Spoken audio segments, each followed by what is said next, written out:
Buckle up, everyone. It's time for another deep dive. And today, we're going to be checking out the electric vehicle fast lane. Ooh, I like that.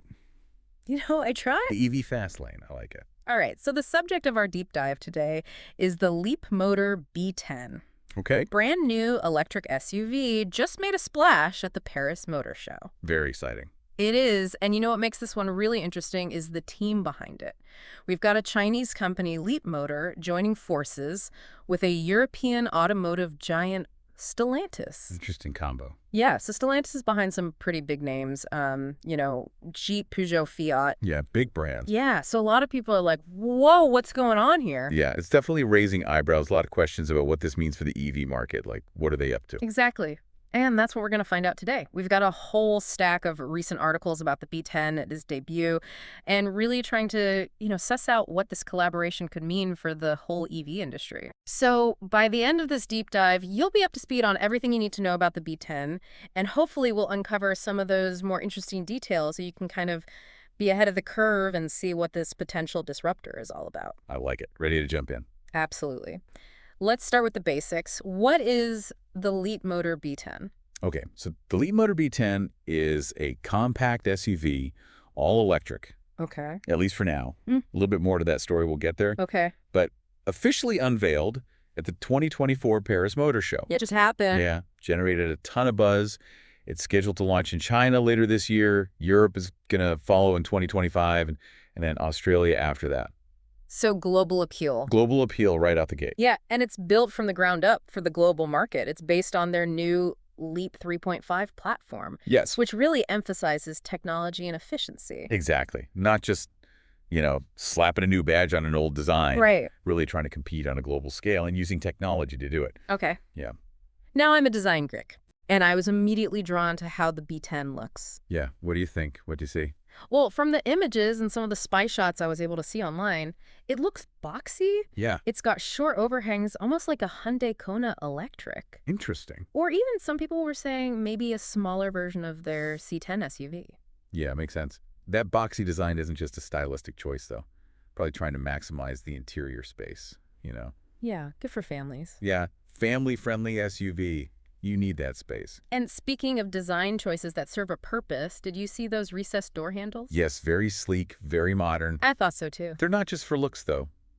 Recessed handles improve the aerodynamics, which is super important for an EV, to maximize that range. Yeah, totally. So it's a subtle detail, but it really kind of shows their attention to detail. For sure. Speaking of details, what about the inside? What can we expect inside the B10? So the interior is still a little bit of a mystery. Okay. But we do have a few little details. Spy shots show this really cool green ambient lighting system. Oh, very nice. Yeah, and a full-width front center armrest. Okay, so I'm picturing like a spacious, futuristic cabin. Probably a safe bet. There's speculation about, a really roomy interior, which again, good for an SUV. Yeah, you want space in an SUV. For sure. And do you remember that 15.4-inch monitor that folded down from the roof in the C16 for the backseat passengers? Oh, yeah. That was wild. Some people think we might see something similar in the B10, which, that would be huge for road trips, keeping those backseat passengers entertained. Yeah, they'd be happy. Okay, so let's talk about Leapmotor's partnership with Stellantis. Okay. This is a huge move, a fascinating move, and it could be great or not so great for both of them. So let's break it down. All right, sounds good. Okay, so first from Leapmotor's perspective. Okay. They're pretty new on the global stage. Yeah. This partnership gives them instant access to Stellantis's already established dealer network and service infrastructure. Right. Which a lot of EV brands struggle with, Yeah, they have to start from scratch. Yeah, building that up is a huge hurdle, so this is huge for them. It's like skipping a bunch of levels in a video game. Yeah, exactly. This could really change the game for them. It lets them get their cars in front of way more people and build that trust with potential buyers faster. Right. There's also the possibility of manufacturing in Europe, maybe Poland, where they're already making the TO3. Which helps them avoid those EU tariffs on Chinese-made EVs. Exactly. Now, from Stellantis' side, you're probably thinking, why would they do this? Yeah, what's in it for them? Well, they get access to Leapmotor's tech, which is really advanced, especially in areas like connected car features and driver assistance systems. So it's a two-way street. Yeah, win-win. Stellantis gets a boost in tech, and Leapmotor gets, fast-tracked into the global market. Exactly. Okay, let's talk pricing because this is where things get really interesting. Yeah, this is where the wow factor comes in. So the B10 is expected to be priced somewhere between $14,000 and $21,000 in China. Wow. That's incredibly competitive, Hmm. even for the Chinese market. And if those prices translate even kind of close to what we see in the European markets, they could really undercut rivals Yeah, like significantly. significantly. You're talking VW ID.4, the Mhm. Ford Explorer, the Renault Scenic, even the BMW iX1. Leapmotor could be offering something comparable at a way lower price. Yeah, that's a bold move. It could send some ripples through the industry. Definitely. It'll be interesting to see how the big brands respond. Will it be a race to the bottom, Yeah, or will they kind of, double down on what their brand is known for? right. Try to differentiate themselves in other ways. Lots of questions. And the answers could really reshape how we think about EVs. Yeah, absolutely. So let's zoom out a little. What's Leapmotor's overall strategy here? Okay. I mean, they're not just dipping a toe in the water here. They're diving in head first. Yeah, they're going all in on the global market. Yeah. Leapmotor is looking at releasing 6 models in Australia in the next 3 years, and that would cover about 65% of the market segments, which shows how ambitious they are. They want to be a major player, not just, a little niche brand. Right. And Australia is just one piece of the puzzle.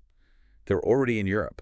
Yeah. No plans for North America right now, but I wouldn't be surprised if they eventually get there. Yeah. And it's not just SUVs. They've got sedans, city cars. Yeah. Back in China, they've got the C10, C11, C01, TO3. They want to be a force across the board. Yeah, it's like they're building a whole ecosystem of affordable, high-tech EVs. Almost like what Xiaomi did in the tech world. Yeah, very similar. It's a bold strategy. Yeah. And it could really disrupt things. If they pull it off, traditional automakers might have to seriously rethink, how they price their EVs, what features they include, maybe even their whole business model. All right, so what can we expect from Leapmotor in the next few years? Are they going to be the next big thing in the car world? I mean, the potential is there for sure. Yeah. They're definitely challenging the status quo, with their tech, with their pricing, with these partnerships. All right, so we've covered a lot, but let's take a closer look at some of those, really interesting features and the technology that Leapmotor is bringing to the table. All right, sound good. We'll do that after a quick break, so stick around. So let's dive into some of that tech that's got everyone talking about Leapmotor. They're really betting big on technology. Yeah, one of the articles mentioned that they're packing their higher-end models with something called LiDAR and AI driving chips. Oh, yeah. So for those of us who aren't, engineers, can you break that down for us? Like, what does that even mean and why should we care? Okay, so LiDAR, it's kind of like radar, but it uses lasers instead of radio waves. Yeah. And what it does is it creates a really, really detailed 3D map of everything around the car. So it can see. It can see, like supervision, incredible precision. Okay, so that's the LiDAR. What about these AI driving chips? What are those doing? So those are like the brains of the operation. They take all that data from the sensors, all that data from the LiDAR, and they process it in real time, super fast. And that allows the car to make decisions about stuff like lane keeping and adaptive cruise control, even emergency braking. So it's not just going to like beep at me if I'm getting too close to the car in front of me. It's going to actually react. It's going to react. It's going to try to help prevent an accident. And it's doing all this like faster and better than the systems we have now. And way faster. Yes. Way more accurate. Yeah, think about it. You're stuck in rush hour traffic. Stop and go. Stop and go. The car's not only keeping a safe distance, but it's also adjusting your speed and even changing lanes for you when it needs to. So are we talking like self-driving Leap motors in the near future? It's definitely possible Yeah. down the road, but for now it's more about those driver assistance features, Right. making driving safer, less stressful. Okay, so will all this fancy tech be available in the B10?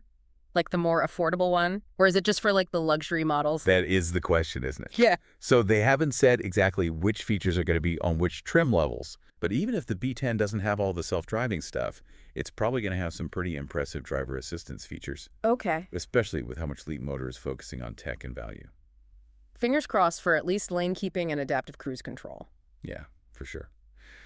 All right, let's shift gears a little bit and talk about something a little more down to earth. The battery. Okay. How far can you go in this thing? Yeah, range anxiety is real. Oh, it is. So based on what we know about their C10 model, Okay. which uses a 69.9 kilowatt hour LFP battery, Okay. the B10 could have something similar. The C10 has a claimed range of 420 kilometers. Okay, but the B10 is smaller, right? Yeah. Lighter. Yeah, you're right. You're thinking. So with that smaller, more aerodynamic design, the B10 could actually get even better range. Okay. We'll have to wait and see what the official numbers are, but I wouldn't be surprised to see something close to 450 kilometers or even more. That'd be impressive, especially for the price. Yeah, for sure. Now, you mentioned earlier Leapmotor's plans to release an extended range electric vehicle. ERVV, they're calling it in 2026. Yeah, so what is an ERV? Why are they going this route? Okay, so ERV stands for Extended Range Electric Vehicle. Okay. And it's basically a hybrid Okay. electric motor and a small gas engine. Okay. But the gas engine doesn't actually directly power the wheels. Oh. It recharges the battery Oh. to extend the range. So it's like a backup generator. Yeah, exactly. Like if you're worried about running out of juice or you're going somewhere where there aren't a lot of chargers, Makes sense. it kind of addresses that range anxiety, and it could make EVs more attractive to people who aren't ready to go full electric yet. Okay, yeah, that's a good strategy. You know, one of the articles mentioned that Leapmotor wants to launch 6 models in Australia in just 3 years. Yeah. They're not messing around. No, they're going for it. They want a big chunk of that market. Yeah. And it's not just Australia, remember. They're already in Europe, and who knows, maybe North America eventually. And it's not just SUVs. Sedans, city cars, they're covering all their bases. Yeah, it's like they're trying to build like a whole universe of affordable techie EVs. Yeah, kind of like what we've seen with some of the tech companies, you know, like Xiaomi. It's a bold strategy, Yeah. and it could really shake things up. If they can make it work, the traditional automakers might have to start thinking differently about EVs. So what should people be watching for as this whole Leapmotor thing unfolds? Okay, so definitely keep an eye on those European and Australian launch dates, and most importantly, the prices.